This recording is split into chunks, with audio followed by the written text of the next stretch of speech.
Thank you for joining us today. Can you just first off start off with your name and your role at Decatur FC? Joel Gould, and I am the general manager. And how long have you been at Decatur FC? So we're going into our third season, and I was there from the very beginning. I was one of the early volunteers when this whole thing started, and then have just been able to grow with the program as it's grown. And when you first started as a volunteer, what made you decide to join? Well, so for me personally, I had two daughters that had played soccer growing up, and my youngest had just graduated high school. And so I was kind of looking about, okay, what are my weekends going to be like? And, what am I going to do now? And so this opportunity had come up, and I convinced a few other fathers that were in a similar position as me that, hey, let's just work with Gareth. Maybe we can work the box and, do the scoreboard and announcements and stuff like we'd done in high school. And so we had talked to Gareth, and he was all for it. And that's kind of how it started. Yeah, and so you're general manager now. Did you start as general manager? If not, what did that kind of look like in terms of growing with the club? Yeah, so I think very quickly, like after the very first game, we set the WPSL's all-time league attendance record at like 1,800. And to be honest with you, we had expected maybe 50 people at the first game. Hopefully we'd get 50. And so, we spent a lot of the first season just trying to get through all of the games and kind of better understand what we had. And then once the season ended, we all kind of sat back, and I started working with Gareth, putting some business models together and trying to better understand what we had and things like that. And so my relationship with Gareth grew, and that's when I entered the role of GM. And talk a little bit about breaking attendance records. There's been a lot of matches won by Decatur FC in the first 3 years. What has allowed Decatur FC to be so successful? Yeah, I think people ask that question all the time, and I think it's a fair question. I think it's a couple of different things. And I'll separate kind of what happens in the stands and then what happens on the field. I think on the field, we've been successful. In our first two seasons, we're 15-1-1. Our second season, we were 8-0. We won our conference. We were first in the South and third nationally in our second season. And I attribute a lot of that to two primary things, Coach Campbell Chapman, and then obviously the players, right? And Coach Campbell's been in Georgia soccer for a very long time. He runs one of the most successful women's programs, youth women's programs in the state. And so he was able to very initially, call on a lot of his old players to come back and play for us.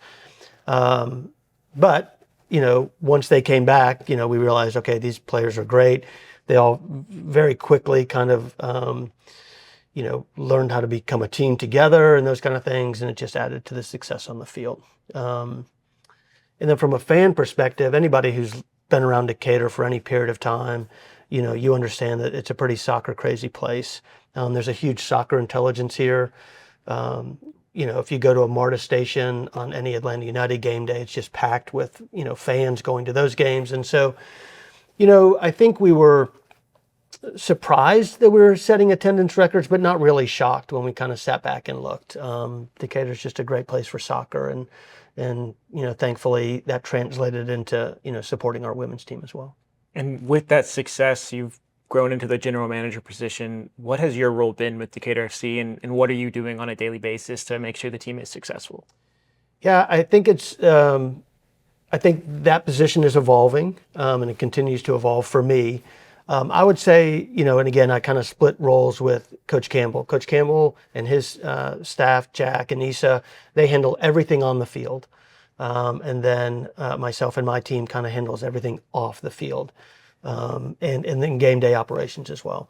And so I think it continues to evolve in the sense that, our team is just an anomaly in the league we play in. Typically, teams like us may get 50 people to a game. They have one coach who handles everything.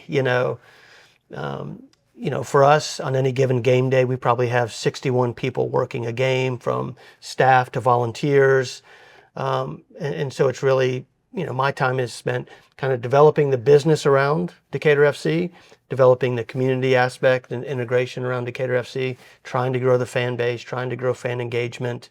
And then kind of looking from a future perspective of, here's where we are today and here's the league we're playing in.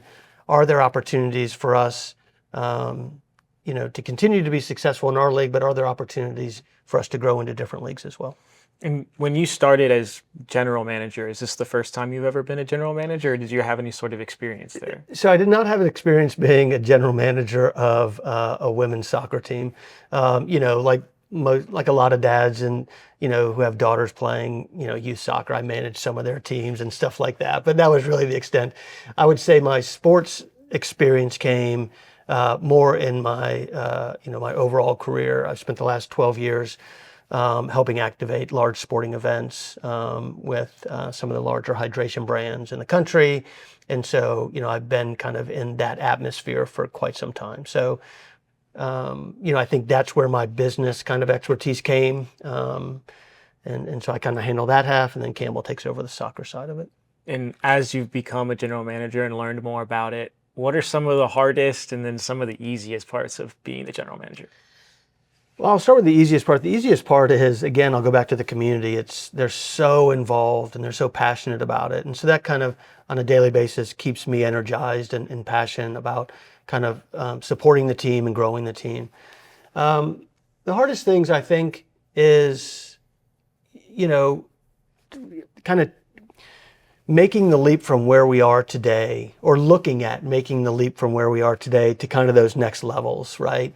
And kind of getting in front of bigger sponsors and bigger crowds, growing everything we do off the pitch from, our Path to the Pitch program. How do we accelerate the growth of that?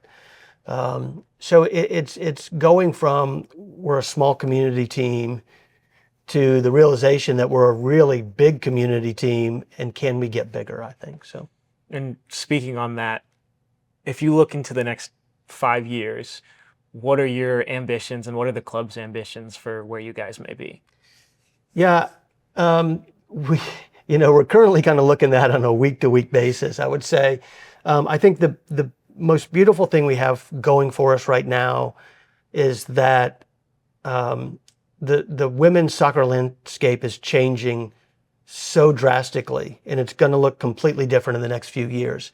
Where if you think of the soccer pyramid on the women's side, you really have NWSL and then USLS at the top. There's really no, tier 2 league. There's no tier 3 leagues. And then you kind of have us at the tier 4 amateur or semi-pro level. But what's going to happen over the next few years is, you're going to see those tier 2 and tier 3 leagues begin to populate. And so I think, what we look at is how do we put ourselves in a position at the end of our 2027 season to say, what opportunities are available to us? Do we remain as just an incredibly successful Tier 4 WPSL team? Or can we find the opportunities and grow organizationally to give ourselves the opportunity to go into a Tier 3 or possibly a Tier 2 league?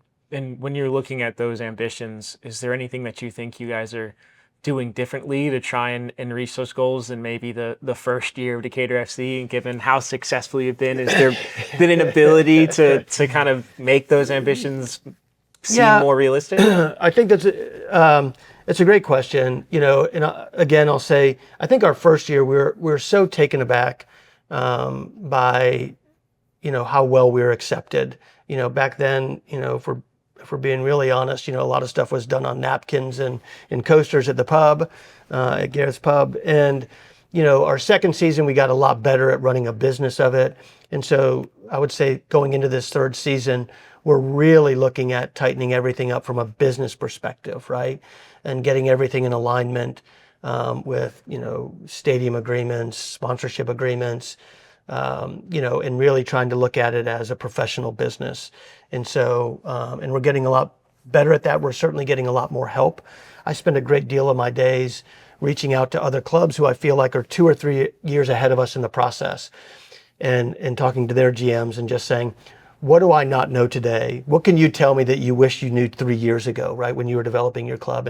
And so many of them are so great in providing that kind of information to us. And so, I spend a lot of time trying to figure out what we don't know yet. And so, because we are starting to get interest from, certain investors and things like that. And so we're trying to prepare ourselves for one day having those kind of conversations.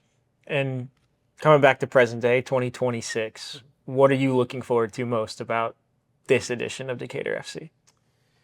I think, the fan base is already excited. And so now when you add kind of fuel to that fire of everything that's going to happen this summer with FIFA World Cup, certainly everything that's going to happen on the square with, Watch Fest and everything they're doing, we feel like that is going to be a good tipping point for our growth, right? How can we expose more people who are coming to Decatur FC?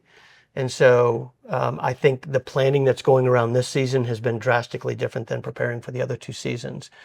And so, I think from that perspective, just the passion of everybody and what's going to happen this summer and the growth that we should receive or hope to receive.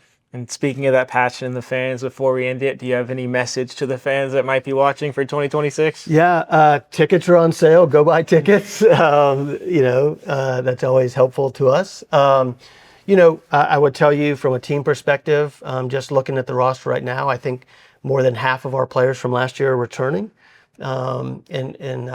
Actually, we're even starting to get seniors who have graduated are now returning to play for us, which is pretty exciting. In our first 2 seasons, we've put 4 players into professional status. And so I think that's exciting from a fan perspective. We're going to do a lot more things on game day to help kind of energize our game day experience, from guest DJs to a lot of great folks from Atlanta United, U.S. Soccer Federation, Georgia Soccer, GAWSA. Everyone, we're getting a lot more people who are going to come to our games, and I think it's going to be really exciting for our fans. Certainly sounds super exciting. Maybe 2026 Decatur FC is going to be the best season yet. We appreciate you. I hope so. Appreciate you taking the time. Thanks, Ethan. Appreciate it.